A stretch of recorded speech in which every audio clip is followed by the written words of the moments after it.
IRS and defrauded banks out of $36 million. At Harvard University. Oh, goodness. Good morning and welcome to the WSJ Morning Show video live stream. I'm Ken Lundberg. It's Wednesday, May 28th, and my special guest this morning, welcome, Ann Miller. Welcome, or good morning, Ken. No, that's all right. That's all right. I was warned that you're not a morning person. I'm not going to say by who. All right, so I'm going to ask you to pull the microphone up and just, make it your friend much better. Okay. Ann is, let's see, I'm going to read off the biography I found online, and we're going to check and see if it's accurate. Ann Miller, an aquatic biologist and a writer who has a passion for fly fishing and figuring out what trout eat. That's correct. Yes. So we look forward to learning all about you and understanding a little bit more about what you've been writing about with regard to fly fishing. Your husband is Ken Ankley. Yes. And he was a guest previously on the WSJM Morning Show, and he spoke so highly of you that we had to get you on as a guest. So thank you for joining us this morning. We appreciate it. It's nice to be here. Absolutely. Tell us a little bit about yourself. Where are you from originally? Well, I'm a lifelong Michigander. I grew up on the southeast side.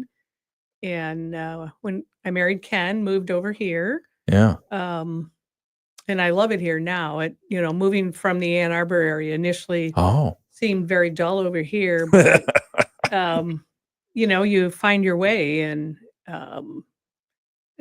we have. Yeah. And there's just a lot of natural beauty that exists on this side of the state that you have to work harder to find over there, and including trout streams. So.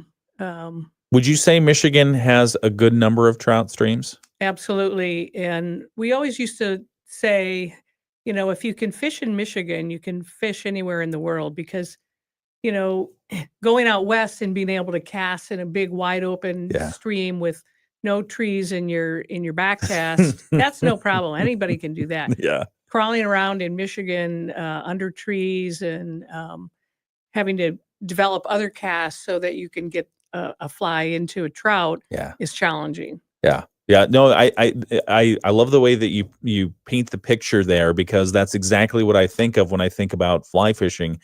So I do. What do you call it? Wet fishing and dry fishing for flies. If you think about, well, I'll talk a little bit about insects. So at the beginning of the year, let's tell you about what, life cycles. Let's put a pin in it. Okay. I'm going to hold it for just a second because I'm going to run out of time here, and I want to get the full story on this. So if you're interested in fishing at all, or if you're just curious about what in the world people are doing when they're fly fishing, we're going to talk about it this hour with Ann Miller. She's our special guest. We're going to get some local news in. We've got sports. We've got a whole lot more. It's the WSJM Morning Show. Offer not valid in all states or where prohibited by law. Loans are subject to lender approval. See website for details. Honey, the credit card bill came, and we're maxed out. Maxed out cards, rent is due. We just need some extra cash to help us get by. Maybe we should go to 27cash.com. With our bad credit? 27cash.com is one of the largest personal loan networks. They can help people with any type of credit get up to $5,000, and cash can hit our bank account as soon as tomorrow. When you need extra cash, go to 27cash.com. That's 27cash.com. 27cash.com. WSJM News Now. Team coverage from the WSJM Newsroom on News Talk Sports 94.9 WSJM. 7:05, it's the WSJM Morning Show. Good morning, I'm Ken Lundberg. It's Wednesday, May 28th. We've got a special guest in studio that we'll be talking with this hour. Ann Miller is a lifelong Michigander, and she's a resident of Southwest Michigan, and she writes books. She's written, how many books have you written? 2 books. 2 books so far on fly fishing, and one of them is Upper Midwest Hatches, and the other for Upper Midwest Streams, the Hatch Guide for Upper Midwest Streams. And if you know anything about fly fishing, you know the hatch is important because that's what the fish are waiting for. They're waiting for the bugs to come out. And so we'll talk about that with Ann Miller here in a few minutes. She's also an aquatic biologist. Want to dive into that and everything else. That's coming up here in just a few minutes. We're going to get some news from our WSJM newsroom in just a moment. But first off, just a quick check of the forecast again. Today's forecast, cloudy skies, 60% chance of showers. We've got some sprinkles out there right now. We expect that for the next hour or so. High around 62 degrees. Tonight's forecast, cloudy, still a chance of showers. Low overnight around 48 degrees. And Thursday, mostly cloudy skies, a 20% chance of showers tomorrow, a high around 66. Friday will look the same with those clouds still hanging around and a 40% chance of showers at night, but the high is going to be warmer. It's going to be around 75 degrees. All right, some of the news that we're following in the WSJM newsroom this morning. 2 people are facing charges after a police standoff in Niles Township over the Memorial Day weekend.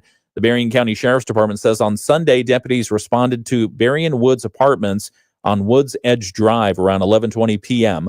On a report of shots fired, deputies spotted a disturbance involving several people who fled when approached. One man reportedly was carrying a handgun. The individuals then hunkered down in an apartment and would not come out for police. Law enforcement evacuated nearby apartments for safety reasons and called for the barricaded individuals to come out. Eventually, 2 men, 1 woman, and a juvenile complied, and they were taken into custody. A 24-year-old man from Niles and a 21-year-old from Dowagiac were eventually arrested and taken to the Berrien County Jail on firearms charges. There were no injuries reported as part of that incident. The Berrien County Health Department has begun its beach monitoring program for the summer. Department Environmental Health Supervisor Brian Murphy tells us a grant enables the department to go around Lake Michigan beaches throughout the county once a week, taking samples to be tested for E. coli. Staff wade out into the water about waist deep to collect those samples. Our team goes out there with the sampling bottles and the documents, and we pick at least 3 different spots on the beach to sample to get a nice composite sampling. The samples are sent to a lab right away so results can be obtained the next day. Murphy says if a given beach is found to have high E. coli levels, the health department will issue a no-swim advisory. There are sources. I mean, it could be from roadside ditches or illicit waste connections or, like I said, storm runoff or, agriculture runoff. But, in our area, it's usually from that sanitary sewer or storm sewer or some overflow from a heavy rain. But Murphy says it can be difficult to pinpoint the exact reason for a high E. coli level. The results are posted then by the state, and we have a link where you can see those at our website, WSJM.com. And the Bluff Stairs in downtown St. Joseph are now looking a lot brighter since the latest stair mural has been completed. Since 2018, St. Joseph Today has brought in artists from all over the region to paint murals on the staircase with past designs invoking images of a sunset on the water, monarch butterflies, and the like. St. Joe Today's Danielle Crevier tells us this year's mural is just as colorful as last year. We worked with St. Joseph's Michigan-based artist Kim Wood again this year. She did our mural last year for our latest install. It is a really beautiful showcase of waves, a beautiful sunset, and then like a paddle board. Wood started work on the mural last Thursday, and working alone, she says it took her about 2.5 days to finish. The new mural was finished on Sunday. Crevier says this one has an interactive component. Towards the bottom of the stairs, there's a really fun paddle board, and you can stand right on the paddle board and take a really fun picture. So it looks like you're surfing the waves at sunset. Wood painted 2 feet at the steps to show people the perfect place to stand to create that illusion for a photograph. Crevier says public art has long been valued in St. Joseph, and the stair mural has proven to be popular with residents and visitors alike. And finally, ground has been broken on the new Harbor Shores Wii course intended for beginning golfers. WSJM's Andrew Green has this report. Hall of Fame golfer in 2014 and 15 KitchenAid Senior PGA champion Colin Montgomery was on hand Monday for the event to walk the site and finalize his design. The 5-acre 9-hole pitch and putt Wii course will open in 2026. The design will consist of holes measuring 60 yards or less, modeled after the 9 most iconic holes at Harbor Shores. Harbor Shores says kids will play for free and youth programming will be a priority. The site's adjacent to the golf villas along the first hole at Harbor Shores and will include gathering space and areas for concessions. Montgomery said Monday he's excited to work on an amenity that's for all ages and generations. Andrew Green, WSJM News. And that's a look at some of the news that we're covering in the WSJM newsroom this morning. We have more coming up. We'll have the latest sports coming up from our friends at Michigan News Network in just a moment. But first off, I do want to introduce our guest who's in this hour. We'll be talking with Ann Miller. She's an area resident, an aquatic biologist, and a writer who has a passion for fly fishing and, according to your biography, figuring out what trout eat. Are you good at that? Do you know what trout eat? Well, most of the time I can figure it out. And for me, my love of fly fishing is I approach it like a puzzle. Oh, And, a lot of people will just throw things out and hope for the best. And, year after they'll remember that this one fly worked at this one week in this certain month. yeah. And for me, it's like, okay, why is that? And then figure out what is that fly imitating and why is the fish eating it when it's eating it. And I try to help people understand this as well. And so I'm kind of a teacher also by trade, and understanding insect life cycles is something we learn one life cycle when we're in third grade, and that's the monarch butterfly. That's right. Yeah. But all insects, so they have a caterpillar stage, a pupal stage, and an adult stage. And all insects have a life cycle stage. And so we don't really know much about aquatic insects. I mean, we might know like a dragonfly, and some of us might know a mayfly, but all of them most of those as adults are only alive for a week or two. The rest of the time they live for a year or so.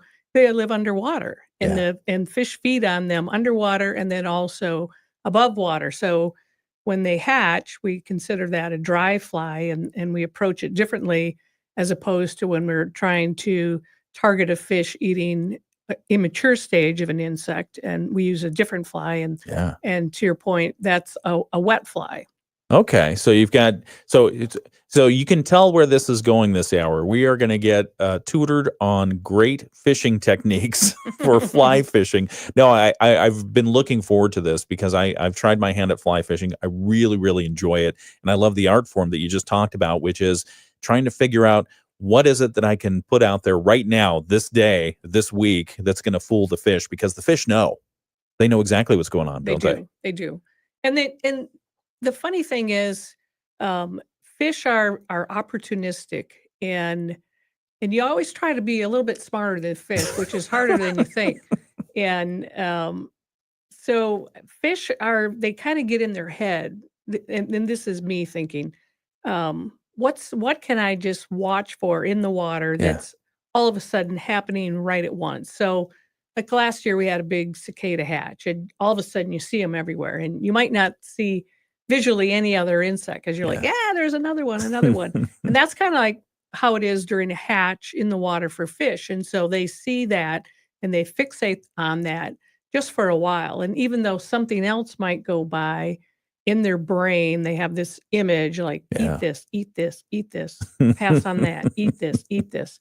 And so that's how we, get really fixated on matching a hatch on the water. And, but you can also go to the river and maybe nothing's happening. And then you have another problem in trying to figure out, okay, what else might they eat? We are going to talk all about this and more with aquatic biologist and writer Ann Miller. She's a resident here in Southwest Michigan and one of our community voices that we're featuring here on WSJM. So we'll get to this conversation. We're going to start it here on the video live stream. We're going to continue it on the radio in a few minutes. We'll be right back. Right now we have sports on WSJM. Sports on the Michigan News Network.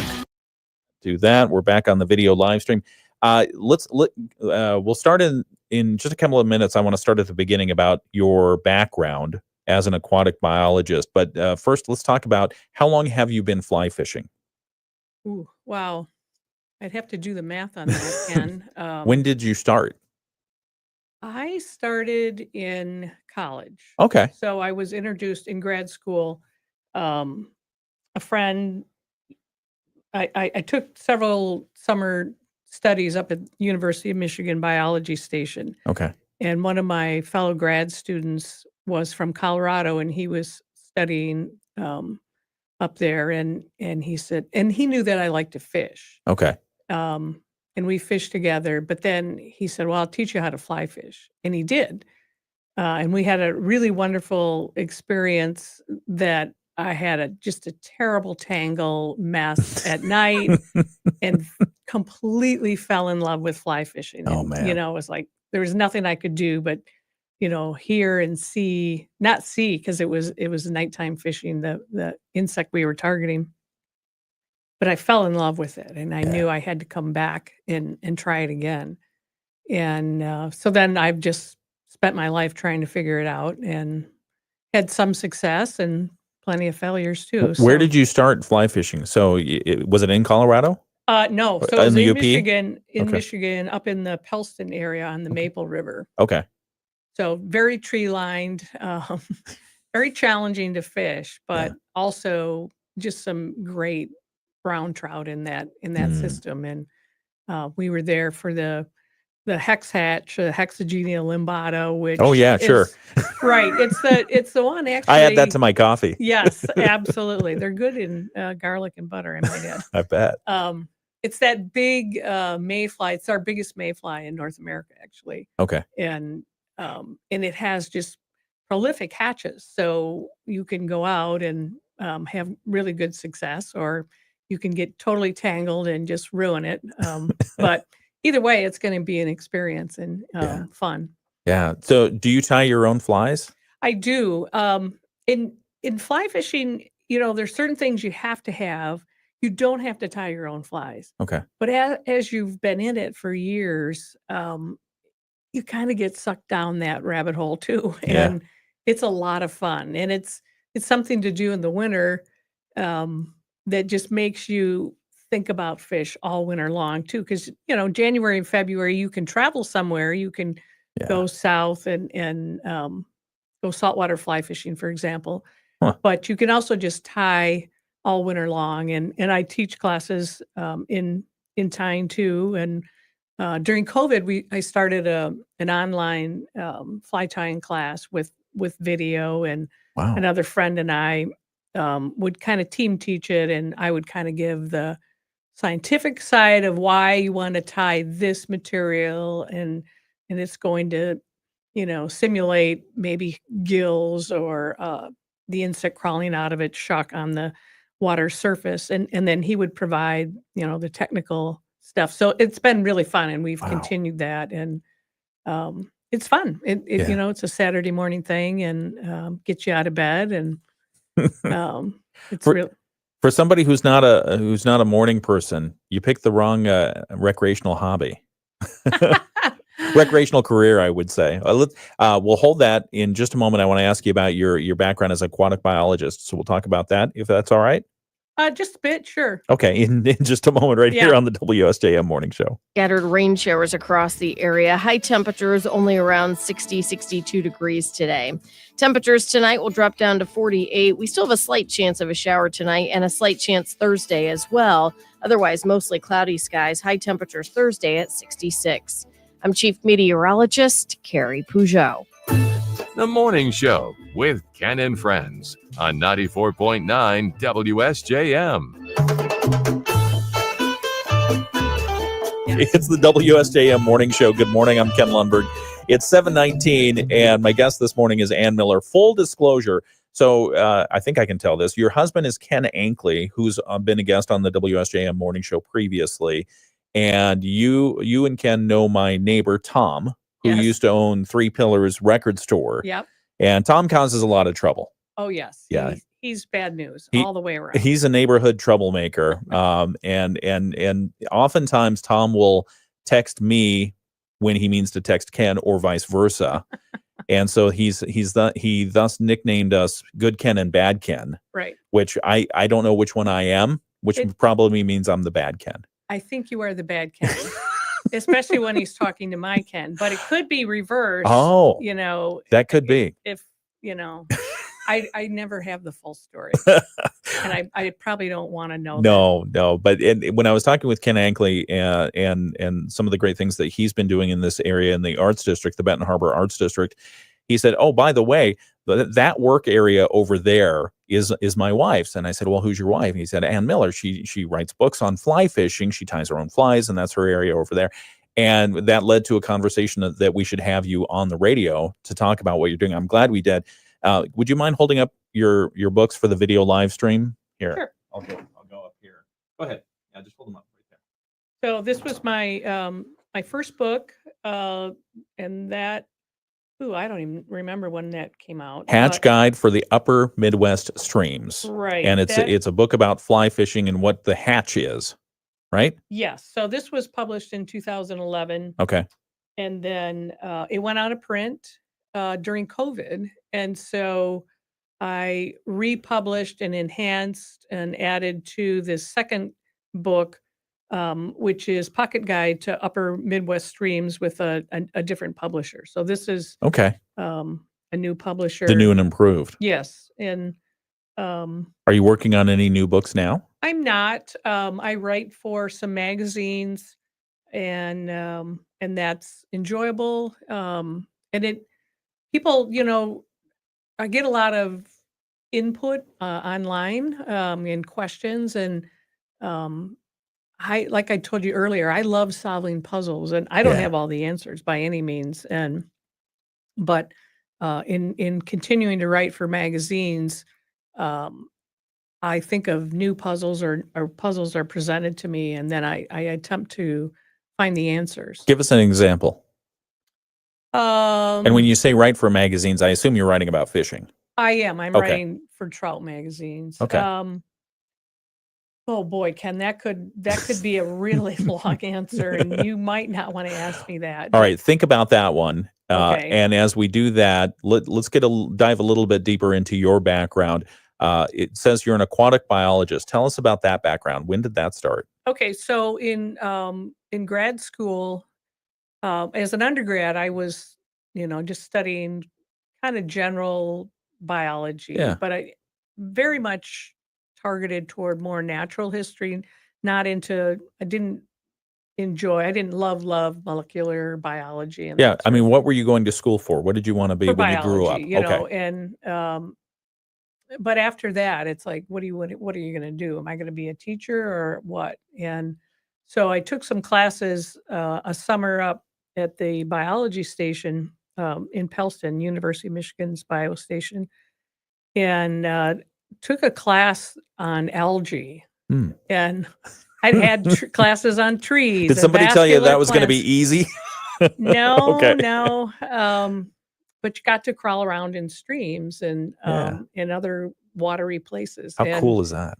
And it was really fascinating. And it was like, wow, I could really see. And there were applications you could use studying algae and diatoms for understanding the health of a system. If it's your baseline. So you have the little thing on E. coli. So Yeah. if you're putting things into a system, the next level up, you're going to have reactions right away, good or bad. And at the time, there were a lot of EPA grants and studying diatoms, and you could look at shifts in their populations, all the different species. What is a diatom? So diatom is a type of algae. It has a little silica frustule, like a little glass box on a microscopic level. Yeah. And then they have a chloroplast in there, and some of them move around. And depending on the type of diatom you would find in a system, you could say like, oh, wow, this system is in big trouble, or this system is very healthy. Okay. So I love that. It was really cool. Yeah. But then, I started studying that, and I was working on some research and my master's thesis at the time. And then I took an entomology class while I was also doing that. I absolutely fell in love with entomology. And it was like, wow, if I could, ditch my other stuff, which, I've invested a lot Yeah. time and money at this point. And so that was kind of always in the background. And after I graduated, I did some private consulting and, then got married and was having kids and trying to make all of this still work. And then I got into fly fishing. I started in mixing with these, groups that I found and started teaching fly fishing. And I always taught the entomology section of fly fishing because nobody else understood the life cycle things. And Yeah. of course, I got super excited about that. And the more I taught, the more I realized that really people didn't understand it. And there was a way for me to maybe take another step in helping with that. Yeah. So basically, if what I'm hearing correctly, if I'm hearing this correctly, basically the secret to fly fishing is putting out the whatever is on the end of your line, putting out whatever the fish expects to see at that particular time of year. If it's the time when all the insects are hatching, you're going to put something out that looks like a hatch. If they're mature and maybe it looks like a T-bone steak and they want T-bone steak, that's what you're putting out there right now. That's pretty much it, Ken. So that's boiled down, right? But you have to put that in, that you put a fly out there, an artificially tied fly that looks like a natural fly or insect. We call them flies, but they're mayflies or caddisflies or stoneflies, etc. But you also have to kind of make it behave the same way. So some of those insects, when they're on the surface of the water, might be very active, and some might be hatching, some might be laying their eggs, depending on what stage they are in the adult stage of the insect. Yeah. So if it's laying its eggs, it might be kind of skittering on the surface, versus if it's hatching, it might be kind of half submerged, half on top of the water. And all the time, of course, you put it out there, and you have to have a cast that we call it a drift-free cast, that you do something to the line to help that insect naturally float instead of being dragged across the water like it was a water skier. Yeah, exactly. And the fish, like, they look up at it and they say, that doesn't look quite right. Yeah. And, they know there are predators out there, birds or, anglers, and they know that when there's a dragging water skier versus a naturally floating one, that's a more dangerous one to try to eat. And it's got that little sharp thing that, they don't like. So, but helping you to pick the right fly is a huge part of the battle. And people tend to think it's kind of like golfing. If I buy the most expensive set of clubs, I'll succeed, right? Is that true? Obviously not. But don't tell Ken, because then he'll, he just bought new clubs. Oh, good. But if in buying yourself a better rod all the time, you may think you're going to be better at casting and fly fishing, but you still got to have this part of the puzzle where you figure out what fly do I use, and how do I use it, and when do I use it, and why. So that's what I have tried to get people to be more successful with in the writing of my books and articles. Where are your books available? Well, of course, they're available online. Okay. And then in any fly shop in Michigan and beyond. They used to, I don't know if, I was going to say Borders, but what's the other one? There's Borders, Barnes and Noble. Barnes and Noble, that's right. When they first came out, used to carry them, and that's all about supply and demand. And so sometimes I go in and I see them there, and they're always in fly shops. So when a lot of people, my perception is a lot of people have great ideas for what they think are going to be great books. You had obviously a great idea here. How hard was it? How difficult was it to publish a book? Well, that's a great question. So when I was teaching, you develop, fly fishing is a little small network of people, and pretty soon everybody knows everybody. Yeah. And one of my friends at the time, she had moved away, and she was in the publishing industry, and she met the publisher of one of these publishing houses, and he had started a series of hatch guides, and he had one for Western streams and one for Eastern streams. And nothing was available Nothing in the Midwest. In between. Wow. And she said, well, I know someone who might, be interested in writing that book. So kind of a backwards scenario where he came to me and he said, hey, would you be interested in writing a book on the hatches of the Midwest, the upper Midwest? And so I thought about it for a while, because I knew it would be a really pretty big undertaking. Yeah. And honestly, I thought I knew quite a bit about insects, but it turns out I didn't really know anything at all. And that's when I had to really dive in. So we're talking with Ann Miller. She is a writer. She has a passion for fly fishing. She's sharing some of that information with us today. We're going to continue this conversation in just a couple of minutes. We've got to break away, for some financial information from our friends at Bloomberg. We've got the latest world and national news coming up from ABC, local news preview, some sports, and more. We will continue the conversation on our video live stream. That's on YouTube and Facebook. Just go to your social media platform of choice, type in WSJM, and you can hear the conversation continue right now.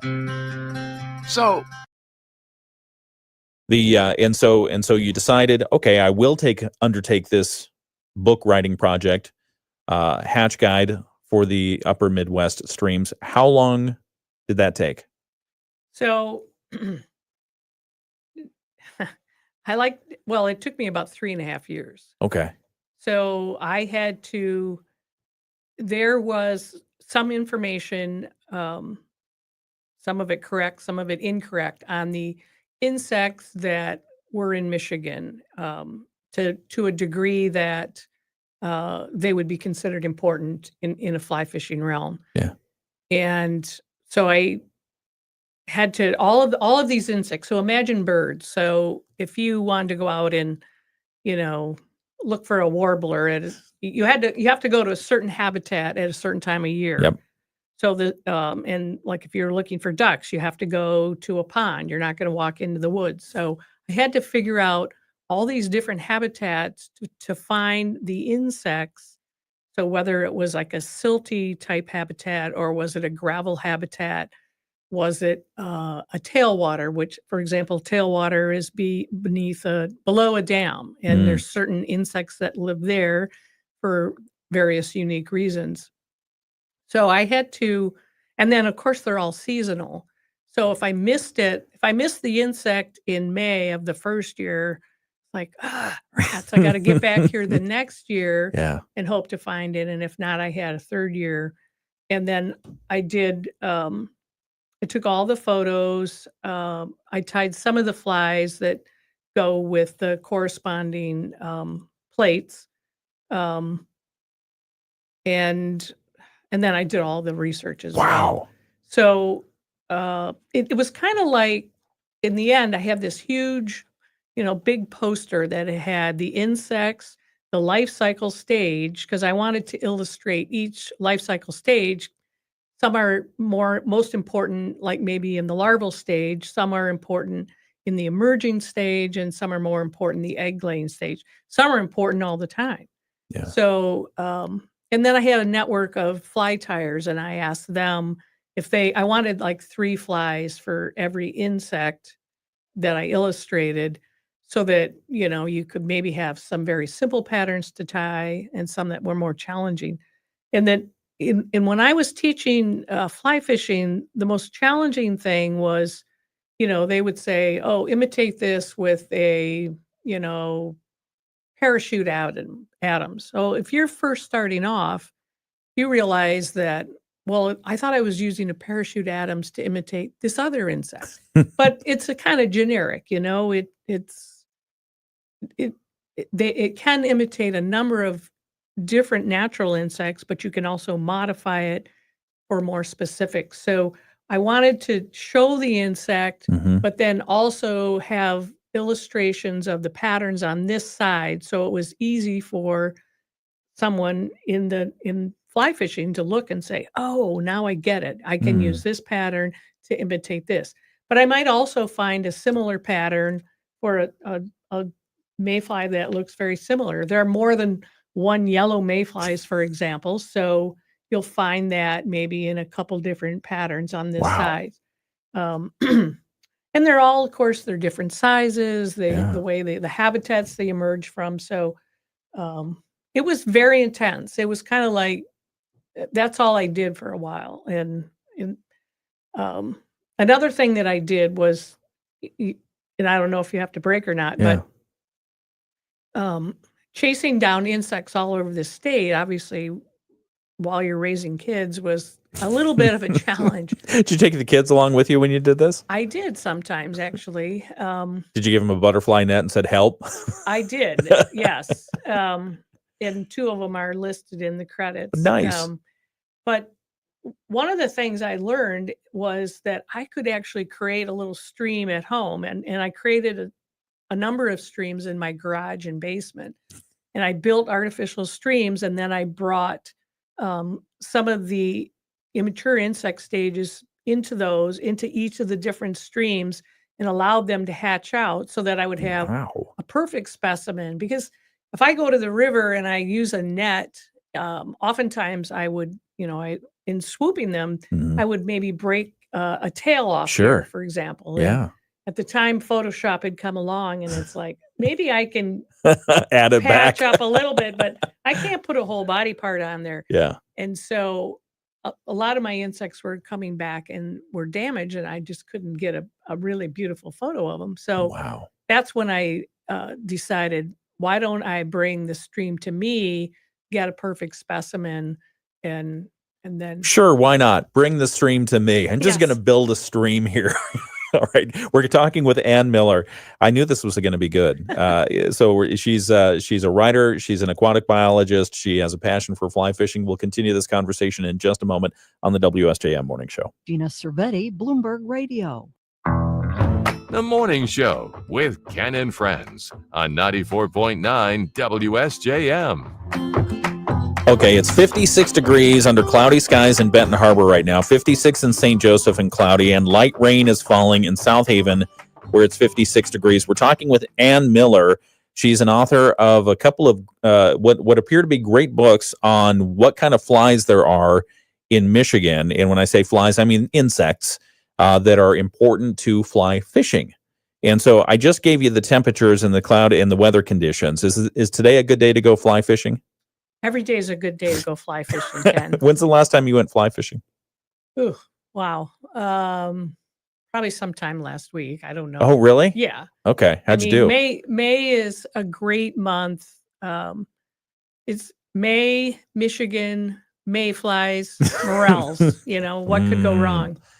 So, yeah. So at different times of the year, honestly, they're actually, believe it or not, insects that hatch in the winter as well. Okay. Did not know that. So things like midges. That's got to be a tough life. Yeah. Yeah. But I mean, if you are so inclined, you can get out there and attempt to catch mayflies or catch fish in, February. But there are some stoneflies that start hatching in end of February into March. So you can always, go out and fish. You don't have to sit home and wait for that right moment. And really the fishing that at the first part of spring into really mid-June, end of June, you can use all kinds of different insect patterns, and those are all aquatic patterns. And then those insects, the aquatic insect hatches begin to wane. Okay. But we have other insects that happen to start growing and coming on that might be associated with the river by chance, but where they get blown in, they fall in. So these are things like grasshoppers. Yeah. Spiders. Spiders, certainly. Caterpillars, like some of our more invasive things like, ladybugs that aren't really ladybugs. Not so much. Gypsy moths, for example. Yeah, okay. Especially in certain parts of Michigan, up on the Muskegon River, they've just had a real serious infestation for a number of years. And the fish will selectively now feed on them as both the moth and the caterpillar fall into the water. I hear another book update then. We're talking with Ann Miller. She's written a couple of books about hatches of different kinds of insects in the upper Midwest. We'll talk more with her in just a moment. We've got to get to some news, ABC World News, and then we'll have a preview of our local news, and then we'll continue this conversation both on the radio and on our video live stream. Stay tuned. ABC News, I'm Sherry. Preston, pardons on the way from President Trump for the stars of a reality TV show who bilked the government and banks out of millions of dollars. ABC's Rachel Scott with more on Todd and Julie Chrisley. They were reality TV stars who rose to fame by showcasing a life of luxury and glamour. But federal prosecutors say all of that was built on an elaborate scheme to defraud banks to the tune of $30 million, hopping from one scheme to another. That couple could be walking out of prison as early as this morning with the president's pardon. The Palestinians say one person was killed in the chaos following the opening of a joint U.S.-Israeli-run aid distribution center in Gaza. Macy's sales slipped in the first quarter, and they say uncertainty about the trade wars that consumers have will force it to trim profit forecast for the rest of the year. SpaceX launched another Starship rocket last night, made it through the test flight, but then began spinning out of control and broke apart as it fell down. This is ABC News.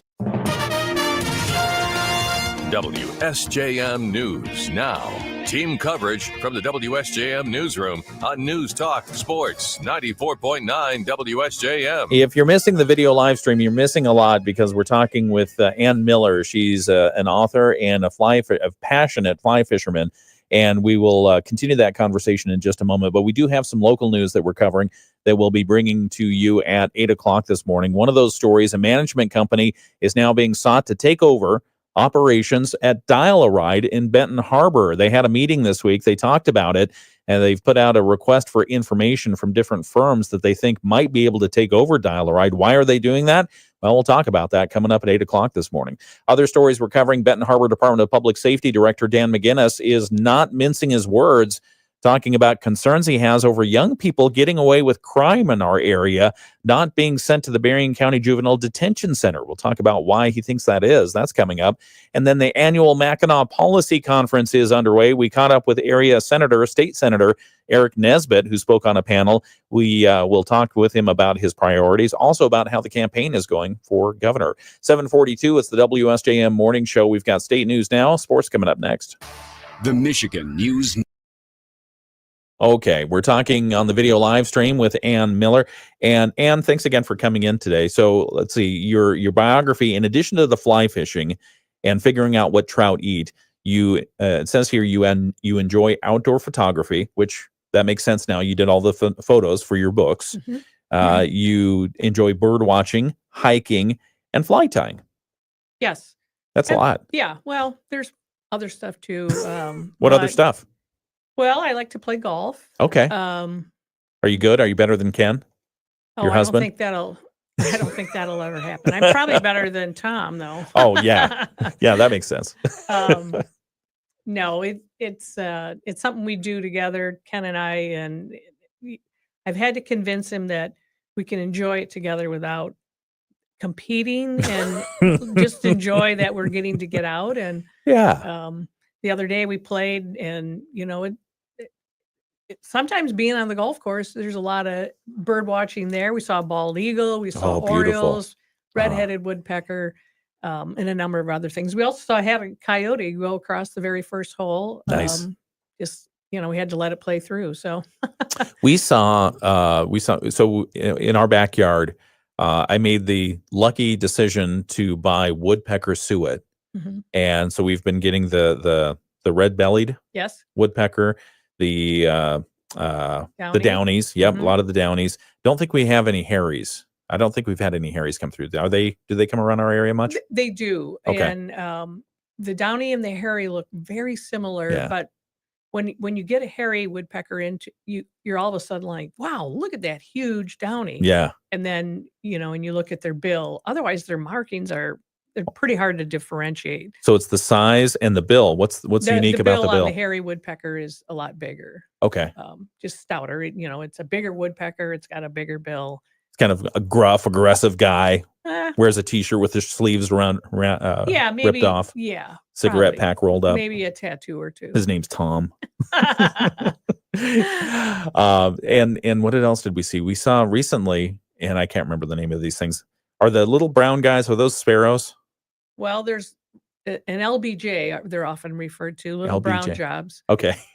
That's a number of different birds. Okay, there's one recently that has a white cap with some two black mohawks. Yes. What is that one? That's a white crowned sparrow. Oh. Yeah, and they come in the spring, and you probably had a lot of them for maybe a day or two. Oh, only a day. Well, I had them at my feeder for 2 or 3 weeks. Nice. And, quite a few of them. And what's really neat about them, I mean, they're feeding heavily on the seed and they're migrating through. Yeah. But then your first crop of dandelions that come up, those white-crowned sparrows will go and eat all the seed on the Dandelions? head. Yeah, Wow. after they go to seed, Okay. I've watched them, just selectively go through my entire yard and eat all the dandelion seeds, which is like, thank you.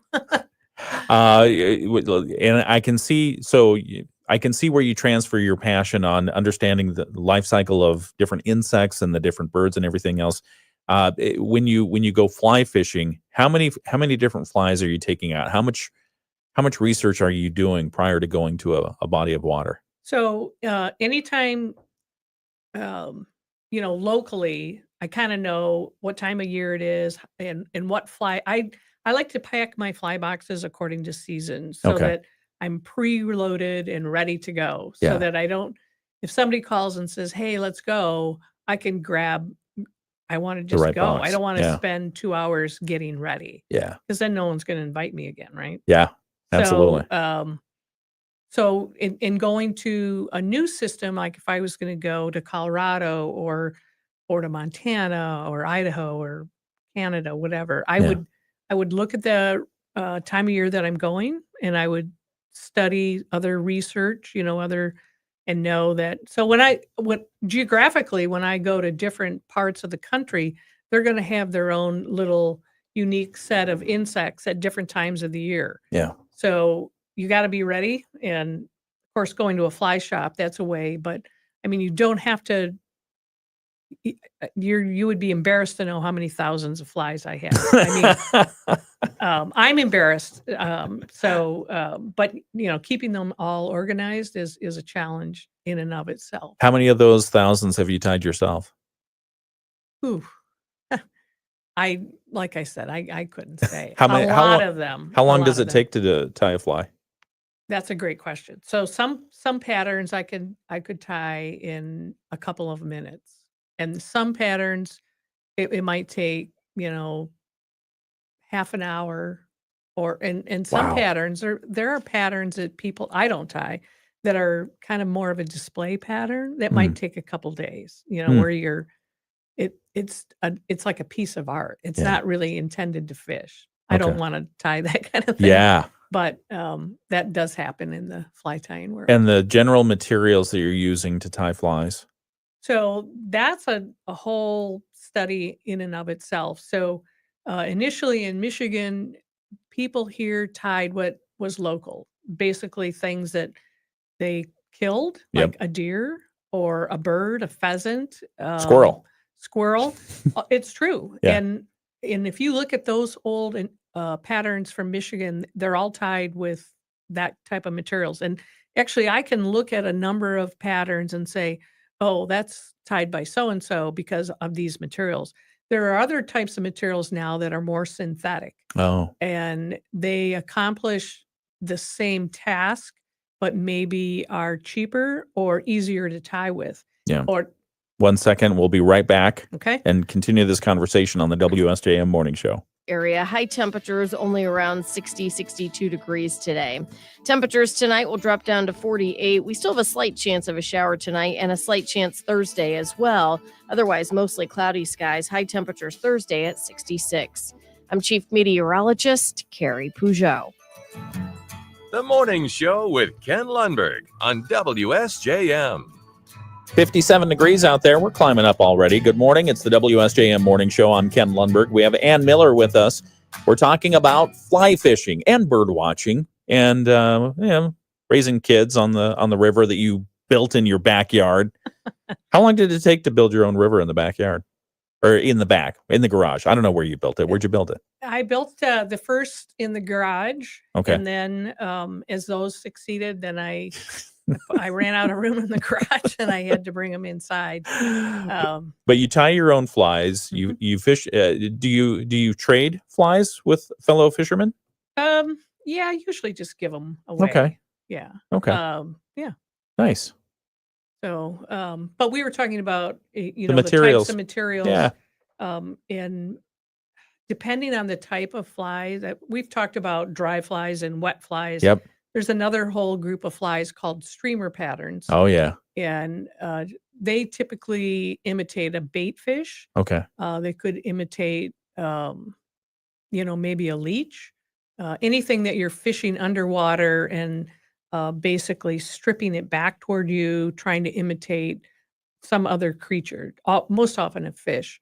But fish will eat lots of things, anything that falls in the water. So like we started to talk about Yeah. the second part of the season, you might use things like grasshoppers that as they are developing and becoming more prolific, and this is especially true in rivers out west, where you have great open plains and very windy conditions maybe, and as grasshoppers in part of their mating display, they will fly up into the air and then fall back down and do this clicking noise. And I love that. Yeah. but some of those get blown into the water and they fall in, or they're crawling on the grasses along the river and they fall in. And so we use what we call terrestrial insects at different times of the years. Sometimes you might use a mouse. And mice, actually, you don't think of them being in the river, but they will crawl along the riverside looking for food or dispersing, maybe trying to cross the river. Yeah. And they can swim. Is that when you're fishing for bass? It could be, but you can also, there's a whole little subgroup of anglers who fish at night, like they might get out there at midnight and fish till 4 or 5 a.m. using a mouse pattern. And you're looking for that one solo woof brown trout who's going to come up and inhale a mouse and just scare the bejesus out of you. No in the kidding. meantime. Wow. But it could be a trout of a lifetime. That's amazing. So I think about fly fishing and the kind of bites that I get, and you barely feel them if you feel them. Mhm. And I think it's a visual thing, right?